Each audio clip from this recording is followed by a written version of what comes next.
Hello, English learners, and welcome to English Pod. My name is Marco. I'm Amira. Amira and I are here today with another interesting and useful lesson for you English learners. Amira, why don't you explain a little bit of what this lesson is about today? It's about calling in sick. Oh, okay. That's useful. Yes, definitely. It happens to everyone. Once in a while, you don't feel so well, or you feel well, but you don't want to go to work. Right. So you call in sick. Okay. Let's listen to this dialogue, and I want everyone to keep their ears open and see if the boss believes this person. Let's listen.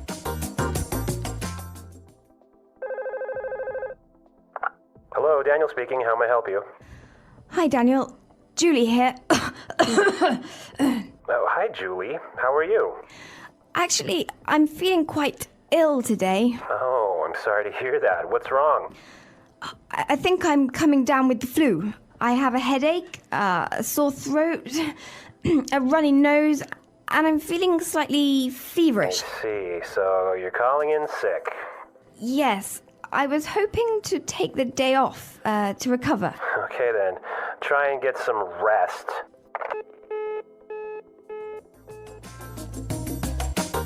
Marco, do you think he believed her? No, I don't think he believed her. He didn't sound really convinced. Yes, and Julie didn't sound really sick, huh? Exactly. Well, we have some really good vocabulary here. Amira, why don't you begin with the first one? The first phrase I've chosen for you is a very, very useful one. I'm feeling quite ill today. I'm feeling quite ill today. I'm feeling quite ill today. All right, what does this mean exactly? It means that she's feeling sick. Oh, okay, that's clear. So she is sick. She's feeling sick. Okay, let's look at another really useful phrase, and this one is, I'm coming down with the flu. I'm coming down with the flu. I'm coming down with the flu. I'm coming down with the flu. All right, and this phrase means that I am starting to get the flu or I am getting the flu. Okay, the next phrase I have for you is calling in sick. Calling in sick. Calling in sick. Calling in sick. It means calling your boss to tell him that you can't come to work today. I personally love this phrase because it saves so much time and explanations. Okay, perfect. So if I say this, then everyone will know that I am not coming to work today. Yes, definitely. Perfect. All right. And the last phrase that we're going to take a look at today is, I was hoping to take the day off. I was hoping to take the day off. I was hoping to take the day off. I was hoping to take the day off. Right, and she says this to ask for permission because she does not want to go to work. Okay, now, couldn't she just say, like, I can't come today?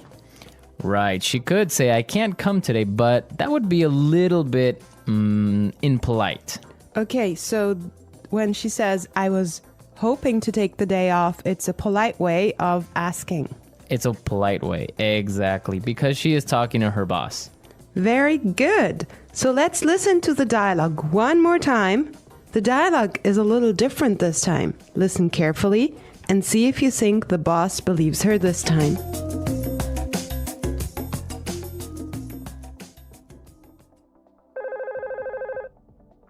Hello, Daniel speaking. How may I help you?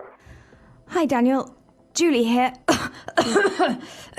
Oh, hi, Julie. How are you?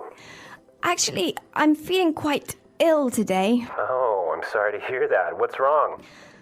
I think I'm coming down with the flu. I have a headache, a sore throat, a runny nose, and I'm feeling slightly feverish. I see. So you're calling in sick? Yes, I was hoping to take the day off to recover. Okay, then. Try and get some rest.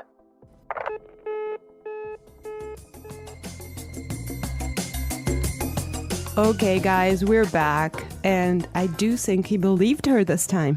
Yeah, I think he was understanding when he said, okay, then try and get some rest. Yeah, and Julie sounded pretty sick. Yes, you did. Yeah, it was convincing. Well, you know what? I almost called in sick last week. Really? Yeah, I wasn't feeling very well, and so I almost didn't come to work. Oh, that would have been really bad for me. I would have been stuck here without you, Marco. Yeah, you would have had to do the podcast all by yourself. Oh, no. Actually, I had the same symptoms as Julie. I also had a headache, and I had a sore throat. And also, the worst thing and the thing that I hate the most is I had a runny nose. Oh, no, that's really bad because then you have to like blow your nose all the time and then it gets red and it hurts, right? Exactly, yeah. Luckily, I didn't have a fever, though. No fever. Thank God. Yeah. So did you take some medicine and it just killed everything? Yeah, I had a friend and he had some pills for the flu. And he just gave me a couple and I felt better in about 2 days. Oh, great. Well, so guys, let me tell you about a very funny thing that really happens in real life in Egypt. What story do you have for us today? Well, it's actually not a story, it's a fact. I mean, people in Egypt, when they're sick, they never call in sick themselves. They'll have someone do that for them. Oh, that's interesting. Why? Why do they do this? Well, there's this weird speculation about, if you can make it to the phone, you can make it to the office. I agree. If I were a boss, I would do the same thing. Yeah. All right, listeners, we're out of time today, but be sure to visit our website at englishpod.com where you can see other lessons and also you can leave your questions and comments at our community forum. We hope you enjoyed our lesson, and tomorrow we will be back with another fantastic lesson for you. But for now, it's bye. Bye.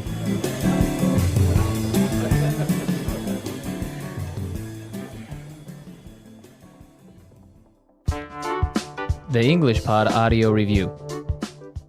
Listen to the meaning, then say the vocabulary word. Polite offer to help. How may I help you? Very sick. Quite ill.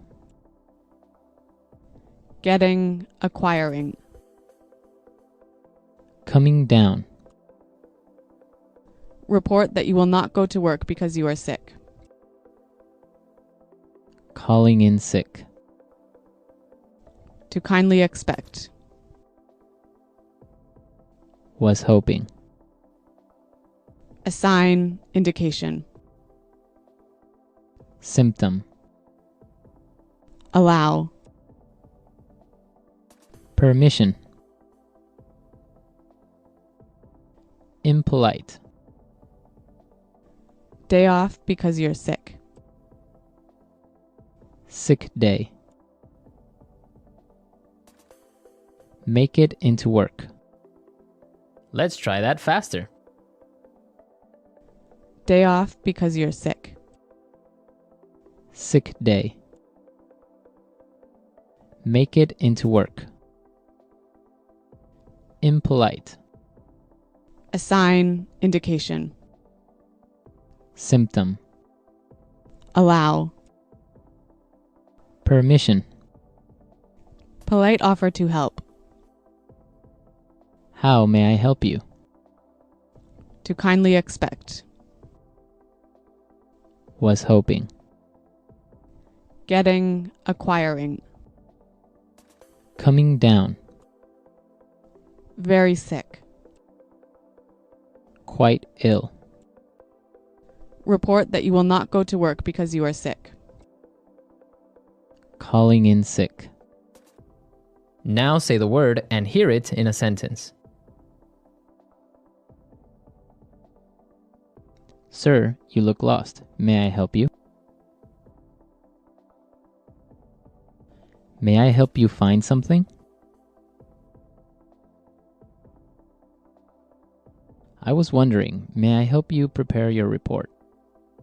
Quite ill. I'm feeling quite ill today. I don't think I can go to work. Quite ill. Andy can't get out of bed today. He must be quite ill. Quite ill. The lesson was cancelled because our teacher is quite ill. Coming down. You have a runny nose. Are you coming down with the flu? Coming down. I can feel that I'm coming down with the flu. Coming down. My throat hurts. I hope I'm not coming down with the flu.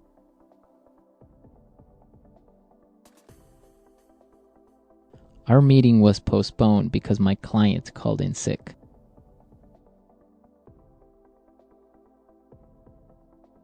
If he calls in sick one more time, we'll fire him. I almost called in sick today. Was hoping. We were hoping to meet with you after lunch. Was hoping. I was hoping to borrow your car this weekend. Was hoping. They were hoping to find you at the bus station.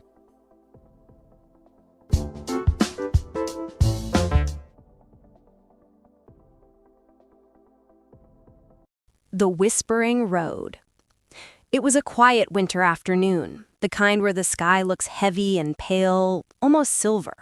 I had finished work early that day, and instead of going straight home, I decided to take the long road through the old forest. It wasn't the fastest route, but it was always peaceful, especially in winter. The air felt cold and sharp as I walked. Every breath came out as a small cloud in front of me.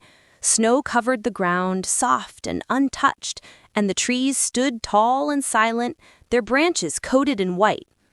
There was something calming about the stillness, almost too quiet, like the world had stopped moving for a moment.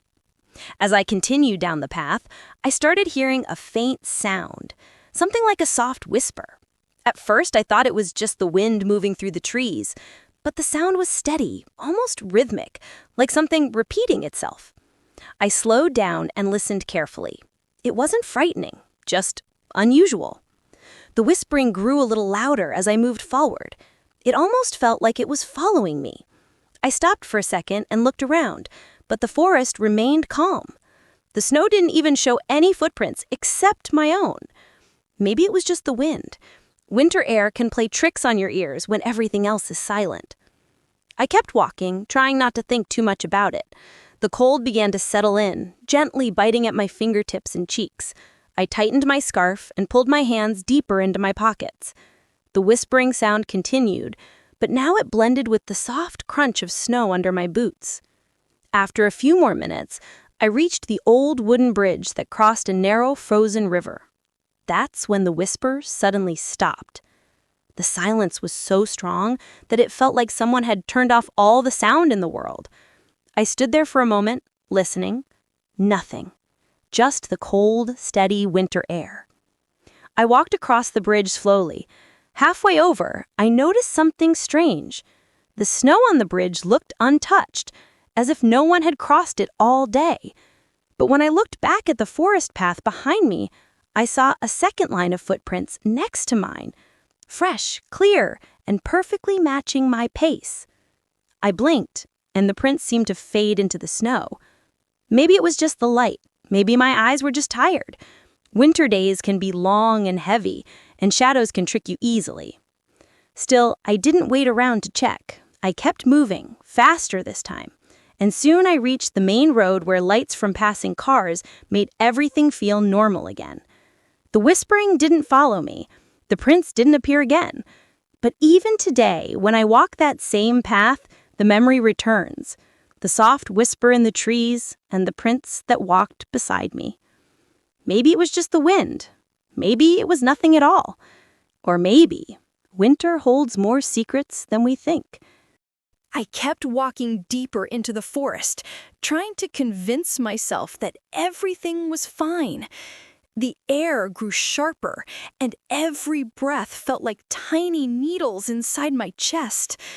My footsteps were the only sound, slow and careful, crunching on the thin layer of frozen leaves. The world around me felt empty, almost too empty.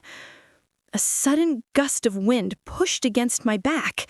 It wasn't strong, but it made me stop. There was something different about this wind. It wasn't natural. It felt intentional, like it was guiding me somewhere.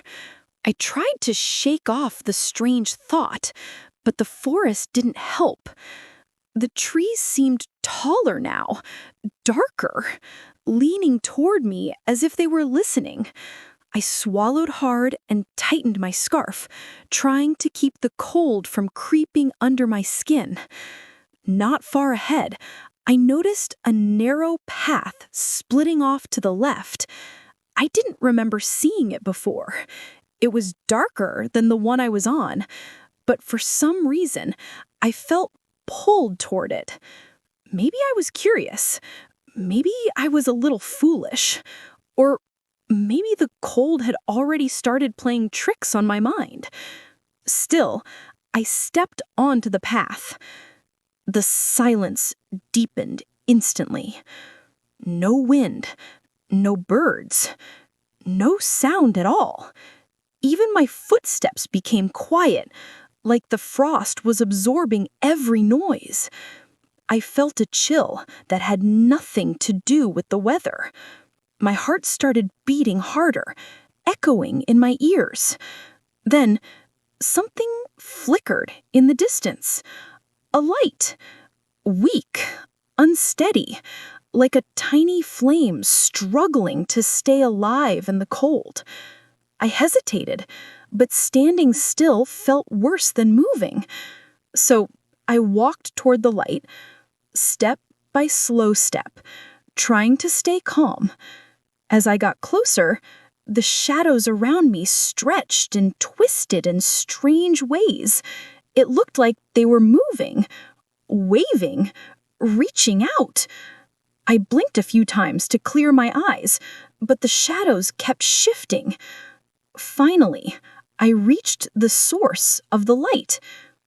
It was a lantern, an old metal lantern hanging from a tree branch, alone, glowing softly, swaying, even though there was no wind at all.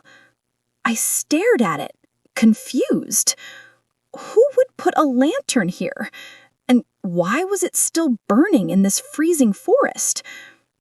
Then I noticed something even stranger. A trail of footprints in the snow. Small, light, almost delicate. They led past the lantern, deeper into the dark. And the worst part? They weren't mine. I kept walking, but the forest felt different now. The air was colder, the trees looked darker, and every sound around me seemed too close, too real. A sudden gust of wind pushed against my back. It felt almost like a hand. I turned quickly, but no one was there. Just shadows, moving gently between the tall trees. I tried to calm myself and continued down the narrow path. But then I noticed something strange. My footprints were the only ones on the trail, yet I could clearly hear footsteps behind me, slow, steady, matching my pace. I stopped. The footsteps stopped. I walked again. They followed. My heart began to race. I didn't want to run. Running felt dangerous. So I kept walking, breathing slowly, staying focused. Finally, the trees opened and I reached the edge of the forest. The cold disappeared. The silence returned. And the footsteps were gone. I looked back one last time, and for just a second, I thought I saw a shape standing among the trees, still, watching, waiting. But I didn't stay to find out. I walked away, grateful to be back in the light. Thank you for listening. I hope you enjoyed this chilly story. See you in the next episode.